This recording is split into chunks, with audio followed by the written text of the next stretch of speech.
அனைவருக்குமே வணக்கம். இந்த காணொளி எதற்காக அப்படின்னா, நம்மளுடைய முன்னாள் ஜனாதிபதி திரு அப்துல் கலாம் அவர்களுடைய வரலாறை சொல்லக்கூடிய காணொளி தான் இது. அக்டோபர் 15 திரு அப்துல் கலாம் அவர்களுடைய பிறந்தநாள். அது வரைக்கும் தினமும் அவருடைய வரலாறை சொல்லும் விதமாக காணொளிகள் நம்மளுடைய சேனலில் பதிவிடப்படும். எனவே நேயர்கள் எனக்கு தொடர்ச்சியாக ஆதரவளிக்குமாறு உங்களை அன்போடு நான் கேட்டுக்கொள்கின்றேன். திரு அப்துல் கலாம் அவர்கள் ராமேஸ்வரத்தில் இருக்கக்கூடிய மசூதி தெரு அப்படிங்கிற தெருவில் இருக்கக்கூடியவங்க. அவருடைய அப்பா பேர் ஜெயினுலாப்தீன், அவருடைய அம்மா பேர் ஆசியம்மா. இந்த ஜெயினுலாப்தீன் ஆசியம்மா இருவருமே நல்ல ஒருத்தருக்கு ஒருத்தர் புரிந்து கொண்டு இருக்கக்கூடிய ஒரு துணை. இப்போ இருக்கக்கூடிய ஒரு ஜென்ரேஷனுக்கு, ஒரு தலைமுறைக்கு அவர்களை நல்ல ஒரு வாழ்க்கை துணைக்கு எடுத்துக்காட்டாக நாம் சொல்லலாம். அந்த அளவுக்கு ஒருத்தருக்கு ஒருத்தர் புரிந்திருக்கக்கூடிய ஒரு நல்ல துணை. இதுவுமே அப்துல் கலாமுக்கு நல்ல ஒரு பிடித்தது. அப்துல் கலாம் அவர்களுடைய அம்மா தினமும் அதாவது அப்துல் கலாமோடு சேர்ந்து நிறைய பேர் அவங்களுடைய வீட்டில் சாப்பிட்ருக்காங்க. அந்த அளவுக்கு தினமுமே நிறைய பேர்த்துக்கு சமைத்து உணவு அளிக்கக்கூடிய ஒரு குணம் கொண்டவங்க.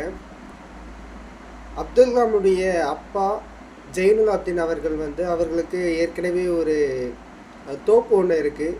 அந்த தோப்பில் டெய்லியுமே காலையில் போய் கிட்டத்தட்ட ஒரு 12 காய்க்கு மேலே பறித்து அவர் பசாடி தோலில் போட்டு அவர் பசாடி கொண்டு வருவாராம். கிட்டத்தட்ட அவருக்கு 60 வயது மேலே கடந்தும் கூட தன்னுடைய உழைப்பை அவர் விட்டுவிடவில்லை என்பதை திரு அப்துல் கலாம் அவர்கள் தன்னுடைய நூலில் பெருமையாக சொல்லியிருக்கிறார்.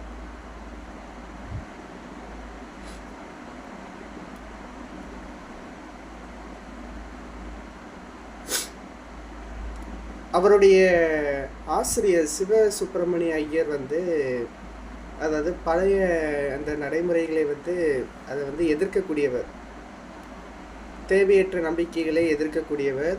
ஆனால் அவருடைய மனைவி அப்படியே ஆப்போசிட்டானவங்க, அதை அப்படி பின்பற்றக்கூடியவங்க. இப்போ ஒரு நாள் சிவசுப்பிரமணிய ஐயர் தன்னுடைய மாணவரான திரு அப்துல் கலாம் அவர்களை தன்னுடைய வீட்டிற்கு சாப்பிட அழைக்கிறார். வீட்டிற்கு சாப்பிட வந்தாச்சு.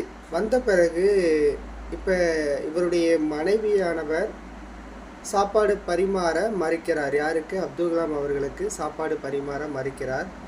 கடைசியில் அப்துல் கலாமுடைய ஆசிரியரான சிவசுப்பிரமணிய ஐயர் கோவப்படலை. தன்னுடைய மனைவி சாப்பாடு போட மறுக்கிறாங்க அப்படின்னோடனே கோவப்படலை. கடைசியில் இவரே சாப்பாடு பரிமாறுறாங்க.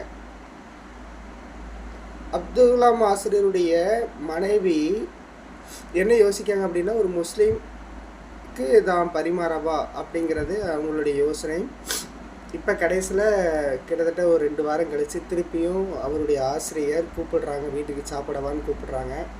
அப்துல் கலாம் யோசிக்கிறாங்க. அப்புறம் கடைசியில் ஒரு வழியாக வீட்டுக்கு வந்துடுறாங்க. வந்த பிறகு அந்த சாப்பாடு போட யார் மறுத்தாங்களோ, அதாவது சிவசுப்பிரமணிய ஐயருடைய மனைவி அப்துல் கலாம் அவர்களை கூப்பிட்டு அவரே, அந்த அம்மாவே சாப்பாடு தன்னுடைய கரங்களால் பரிமாறி விடுகிறாங்க. சரி, அந்தளவுக்கு கிட்டத்தட்ட 2 வாரத்தில் எப்படி ஒரு மாற்றம் பார்த்தீங்களா?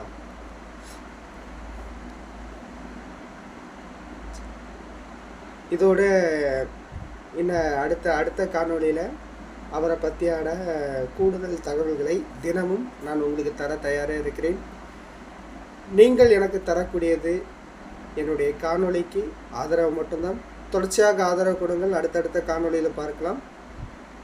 நன்றி, வணக்கம்.